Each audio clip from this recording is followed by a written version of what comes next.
TCU is kicking off the season on a national stage. It's imperative they win this ball game against North Carolina.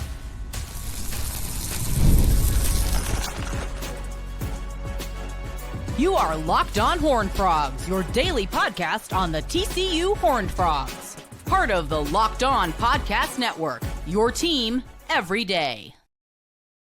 Locked On Horned Frogs, your team every day. I'm your host, Steven Simcox. Thank you for listening to the show. I've been covering TCU athletics for the past 12 years. We're brought to you today by Monarch Money. It's an all-in-one wealth management center app for your phone. You can go to the Monarch Money website. If you do that and use the code LOCKEDON, you'll get 50% off your first year. Again, that's 50% off your first year. I'll tell you more about that later on in the show. On today's program, TCU beach volleyball. They are your national champions. Yes, over the weekend, TCU won a national championship. Beach volleyball team in Gulf Shores, Alabama. They take down Loyola Marymount on Sunday morning to bring home their first national title in program history. We'll get to that in segment 3. TCU baseball, rough weekend so far against Arizona. They'll have a chance to salvage things. I'm recording this Sunday afternoon. They'll have a chance to salvage things in the series finale, but dropped the first 2 games of that series, and in both games had a lead late. Bullpen and defense let them down. But we start today with some football talk. We are not that far away, folks, from the season opener. It's getting closer. We're about to hit the summer, and I know a lot of you are like, should I tune out? No, do not tune out, because this show is going on a daily schedule all the way through. So let's stay locked in together here on Locked On Horned Frogs and get through the rest of the offseason. The game against North Carolina is the 5th most important game of TCU season. How did I get to this number? Well, I'm going to do a series this week. We'll do it each day in the first segment of the show. We're counting down the 5 most important games in TCU's football schedule. And the reason I put the North Carolina game at number 5, it has significant importance on its own because it's a season opener. So we're going to build it up anyway. It's the first time we've seen this team play since the New Mexico Bowl against Louisiana, where they won handily. There's a ton of expectation around this team, at least with us. I know the national media, the Big 12 media poll, the regional folks, they're all going to tell you TCU don't really need to worry about them. They're kind of in the middle of the Big 12. No, amongst us, amongst people that follow this program closely, and if you've been listening to the show, you know they've been building towards this for a few years. This is a huge year for Sonny Dykes and his coaching staff because they have been banking on continuity, building this roster with their guys. They didn't go really hard in the transfer portal this offseason. And to their credit, they didn't lose players in the transfer portal this offseason. They're basically replacing one starter from the portal. Think about that for a second. We talk all the time about how crazy college football is, how crazy college basketball is. You don't know what your team's going to be year to year. And I mean, it's a perfect example. TCU men's and women's basketball. They're turning their entire roster over, essentially. TCU football, if you watched this team last year, you know what this team's going to look like this season. At quarterback, you know it's going to be Josh Hoover. You know a lot of the faces at the skill positions. You know this defense well. This is a team that internally has high expectations. So they're playing Bill Belichick in North Carolina in week 1. And as I was assessing this game, I was initially going to rank it higher, but I put it on the lower end of this list. And the simple reason being, non-conference games are still important. But they don't mean as much as they used to. Because if you win the Big 12, you make the playoff. If you're the Big 12 champion, you make the playoff. Now, that's not me devaluing the game. I'm going to tell you in a minute why I think this game's so important. But I put conference games above these 2 non-conference contests I'm going to talk about over the next few days. And if you're good at narrowing things down, you probably know what number 4 is going to be. Because if you win the conference title, you can make the playoff and still win a national championship. But let's get into why this game is such a big deal. For me, it's not even as much about the season as it is the platform. And what I mean by that is this. 2 years ago, that loss to Colorado broke a TCU team. I do not use that lightly. I understand what I'm saying. And you might say, well, hey, they went on and they won the next game. They won their FCS game against Nicholls State. They beat Houston in their conference opener. They took down SMU in a game where SMU was getting a lot of hype. That was one of the seasons where it was like, okay, here comes the ponies. We were 1 year too early. TCU actually won that game pretty handily. But that loss to Colorado in the 120-degree weather that afternoon, it really took the mystique off a TCU program that was on the way up. They played the national title game. We know what happened there. But you had a great chance to bounce right back in a nationally televised game against Deion Sanders in his coaching debut. And when they lost that ball game, it was almost like you could see the national attention tail off. So this is a great opportunity because quietly, TCU righted the ship at the end of last year. They quietly feel very good about the team they have. They feel good about the returning players. Well, if this is a good football team, they will find a way to win on the road against North Carolina because there's some complicated and tough factors to this ball game. One, it's on the road. And no, I don't think North Carolina football is traditionally a raucous atmosphere, but I would imagine first-year head coach, arguably the greatest greatest NFL coach of all time, taking over the program, standalone Monday night game. I mean, if you don't show up to this, what game would you show up to? So I believe there's going to be a good crowd there. It's going to be nationally televised. Bill Belichick gets an entire offseason to assess what you do because you're not changing coordinators. You're not changing that much personnel-wise. So this North Carolina coaching staff is going to have a great idea of what you do. And Bill traditionally is elite at taking away your biggest strengths. So what does that mean? I don't think he's going to let TCU throw the ball over the field on him on that Monday night. If the Frogs are able to do that, that's a good sign. But he's going to allocate his resources to shutting down Eric McAllister, making Jordan Dwyer uncomfortable in his FBS debut, making Josh Hoover uncomfortable. And he's simply going to say, okay, can you run the ball?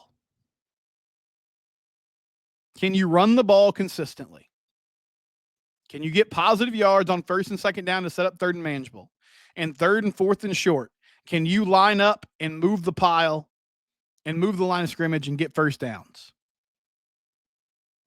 So what a great test for this TCU football team. What a great test for this coaching staff.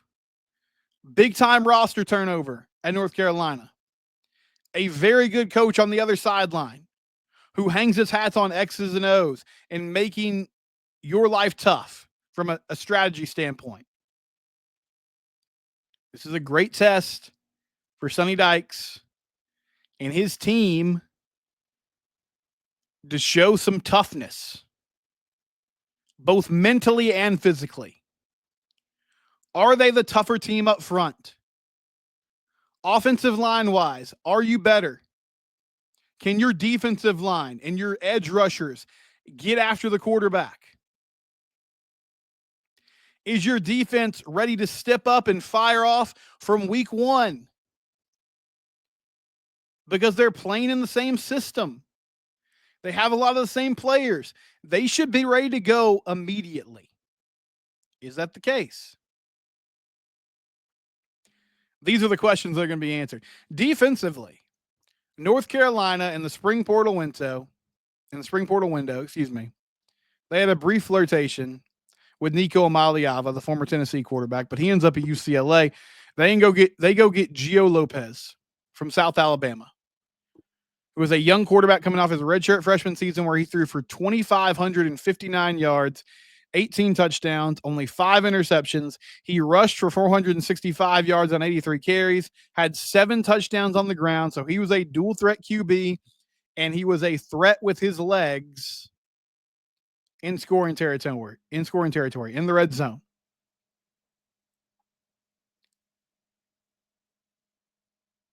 You can watch tape of him, but what is he going to look like in a new offense?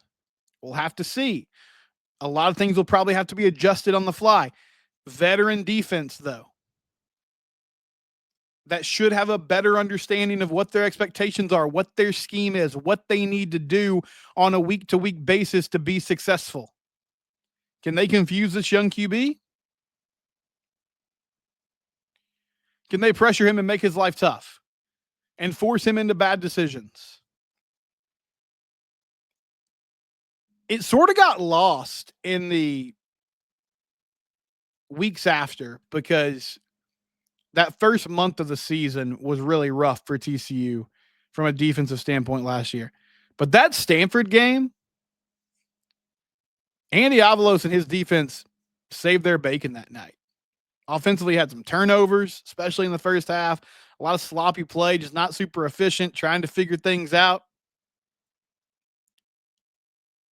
The TCU defense hung around. Into the second half, they made big-time stops. And they shut down Stanford enough to give the offense time to get their legs under them and get into a better rhythm. But this is also an important game. Because as I said earlier, it's an opportunity for TCU to step back in the spotlight on a national stage and to get some goodwill back by winning a game. And you know what? North Carolina might not even be that good. I don't know what's going on. I mean, Jordan Hudson, Bill's girlfriend, has a lot of involvement in the North Carolina program. Maybe this is going to be a failed experiment, not just because of that. And things ended poorly with the Patriots, but you know what I mean. There's always a risk involved. North Carolina might not end up being a very good team. That might be a disaster. But let me tell you something. If you beat Bill Belichick on a national stage in week 1,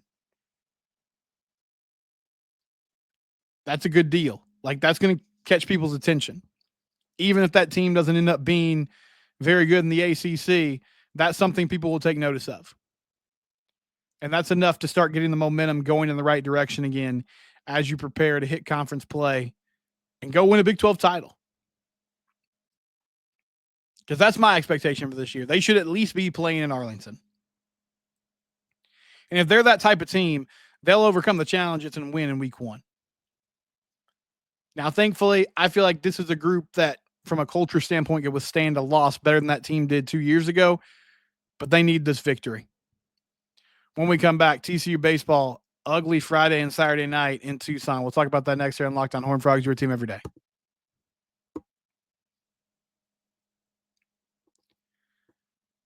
I do want to mention before we move forward, Supply House. If you are in the HVAC industry, if you're a plumber, electrical work, whatever it is, you need reliable ways to get your products. You can do it online at Supply House.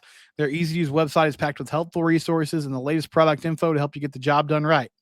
Plus, they have a complete inventory of over 200,000 parts from 400-plus top brands. You'll find exactly what you need delivered fast from coast to coast. Need help with an order? Supply House offers expert support and industry-leading service. They have a free Trademaster program that offers exclusive perks like a dedicated phone line, free shipping, and discounts on every order.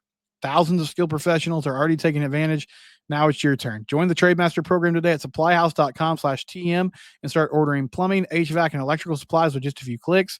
Plus, use promo code SH5 for 5% off your first order. That's supplyhouse.com. Again, that promo code is SH5. Okay, I'm going to talk some baseball, but I do want to go into the weeds a little bit. I am always shocked, or I that's a bad way to put this. I am grateful for TCU and the sports broadcasting department. I'm a sports broadcasting department graduate. They might not claim me, but I am. I'm not one of the more famous ones, but I got my degree there. And Mike Martin does an outstanding job putting on ESPN Plus productions on a week-to-week basis. If you didn't know, all those ESPN Plus games, baseball especially, like baseball, soccer, some of those sports that fall in that non-revenue category, even though we know baseball is really important at TCU, but basketball as well. A lot of those, the majority of those are student-led productions. It's students that are training to one day work in the industry, but they're still students nonetheless. And Chuck LaMondola and Connor Wanahanen are a really good broadcasting team. There might be some hiccups here and there, but they put on quality programming Friday through Sunday at Lupton many, many weeks out of the year. And they do the same with volleyball and basketball and others. The Arizona broadcast this weekend, at least Friday and Saturday, was a disaster. Camera angles just switching back and forth. They kept cutting to this behind home plate angle that you couldn't really see anything. Replays were jacked up. They had technical difficulties last night in the 8th inning, and so the broadcast just went off. Just a rough scene all around. So kudos to Mike Martin and Chuck LaMondola and Connor Wanahanen and all the people behind the scenes that make that work. Andy Haskins does audio. I'm missing folks. I'm sorry, but thank you to them for putting on a great production when they get those games. Anyway, TCU plays on Sunday. I might do a bonus episode about that depending on what the result is. I'm recording this Sunday afternoon because of some scheduling conflicts. They dropped games on Friday and Saturday to Arizona. And this is not the end all be all, but this was a pretty big opportunity to help solidify your hosting chances. As of Sunday afternoon, they're 5th in the conference standings now. In both games, they had a lead late. Tommy Laporte didn't have his best stuff on Friday night, but he battled. Cademan Parker, I thought, threw the ball really well on Saturday. That was an encouraging aspect of it. But Friday night, Tommy, he was struggling with his command, struggling with his control. But he still, he made it through 5 innings. And they turned it over to Braden Sloan in the 6th. Braden Sloan doesn't have it right now. And it was obvious from the moment he stepped out there. He doesn't have command. He hit a couple batters. He walked a few guys. He gave up a single on first pitch of his appearance. He doesn't have it right now. And he came in a high leverage situation. TCU was up by a run and quickly gave up the lead. And then TCU, they go down 4-3. They end up losing 6-3. On Saturday, it was really the defense that let him down. Had a chance to get out of the inning or get 2 outs in an inning with a double play. Cole Kramer had a throw that was high, so that didn't happen. Noah Franco had a bad throw into the infield that led to a couple runs to tie that game up. But they were up 4-1, and again, slowly kind of melted down. But let me tell you, there are multiple issues here, okay?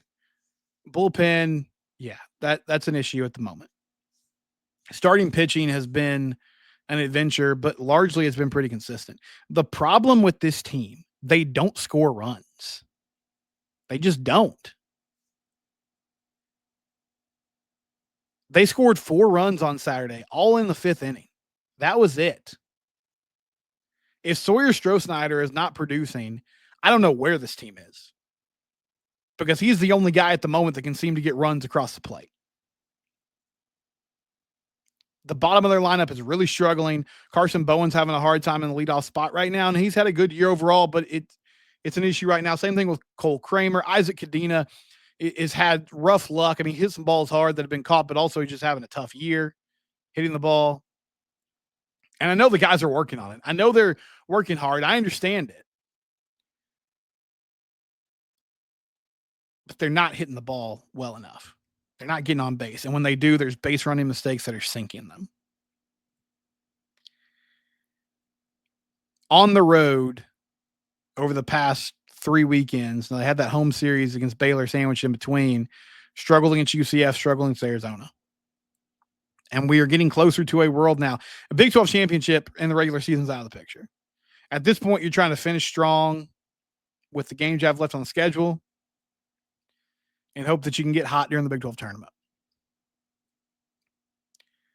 But this team is trending towards going on the road in a regional situation, which, Listen, you can win as a 2 seed. A couple of years ago, they went to the World Series after they won the Fayetteville Regional. So it's not impossible, but it's more difficult. And for a team that's played so well in Fort Worth this year, it's disappointing that they would have that opportunity and just not be able to capitalize on it. But we'll see what happens Sunday afternoon, and they get series against Cincinnati and Utah to close it out. So, I mean, a chance to finish strong, just disappointing. And the main thing for me is like having leads in those games and just not being able to extend it at the plate, extend that lead at the plate, and then your bullpen kind of slowly melting down on you.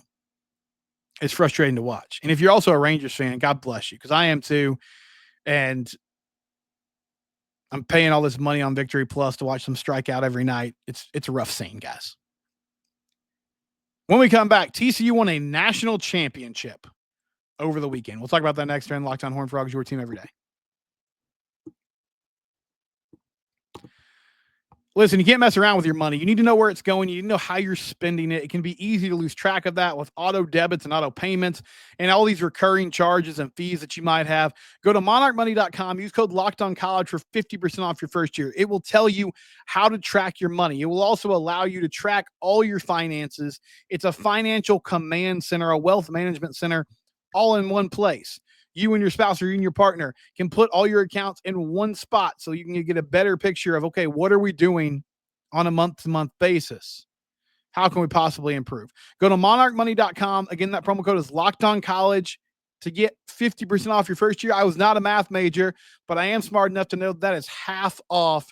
That's a deal you can't beat. Just give it a try for 1 year. See if you like it. If you don't, it's always available to cancel it, but you're not going to once you download it, because it's so good. Monarchmoney.com, 50% off your first year if you use the code LOCKEDONCollege.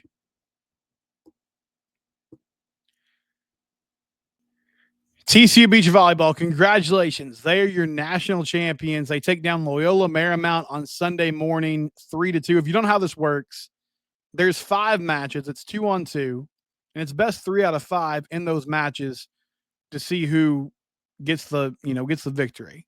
It came down to one court in set 3. The number 1 doubles team, Daniela Alvarez and Tanya Moreno for TCU, who also competed for Spain in the Paris Olympics this past summer. They end up winning set 3 against their opponents from Loyola Marymount and clinching the national title for the TCU Horned Frogs. There's a big celebration there in Gulf Shores, Alabama, as they got the job done. And I'm not ever going to try to fool you guys. I'm not going to break down the ins and outs of beach volleyball. It's not my game. I don't know it that well. But I will say, first off, it's just awesome anytime TCU wins a national title. And this is a program that's been knocking on the door for a few years. A few years ago, I remember they were number 1 seed. And I was following it like, okay, let's see if they can win a national title. And they fell, I think, in the Final Four. Last season, they made the Final Four as well. So they've been there, but it never been to the national championship match. They end up winning the national championship duel, getting that victory.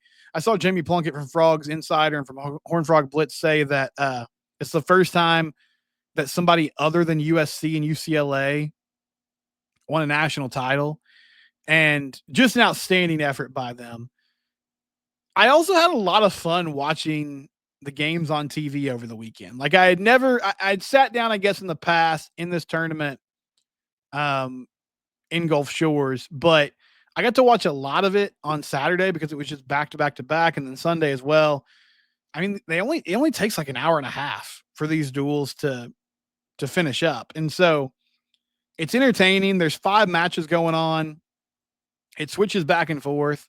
And it's fun to see. So if anybody's got the link, I've been looking around this morning. If you got the link to the merch, I need some merch. I got a TCU men's tennis national title t-shirt last year. I want something similar for TCU beach volleyball, but what an outstanding victory for them. And yeah, they did it. I mean, again, they've been working on this and working towards this for a long time. They got the job done, got the victory. Really cool to see, and just an outstanding effort by that team, by that coaching staff to find a way to win a title. Hector Gutierrez, their head coach, bringing a national title to Fort Worth. TCU men's tennis is also headed to the Sweet 16. They'll face off against Florida or Central Florida, one of those two in the Super Regionals or the Sweet 16. But tough match against Oklahoma. They hung on and won that game, and we'll follow them around as they continue through their run in the NCAA tournament. But congrats again to TCU Beach Volleyball, your national champions. This is Locked On Horned Frogs. We cover all the sports here. It's your team every day. We'll talk to you tomorrow. We're free and available wherever you get your podcast. Subscribe to the YouTube channel.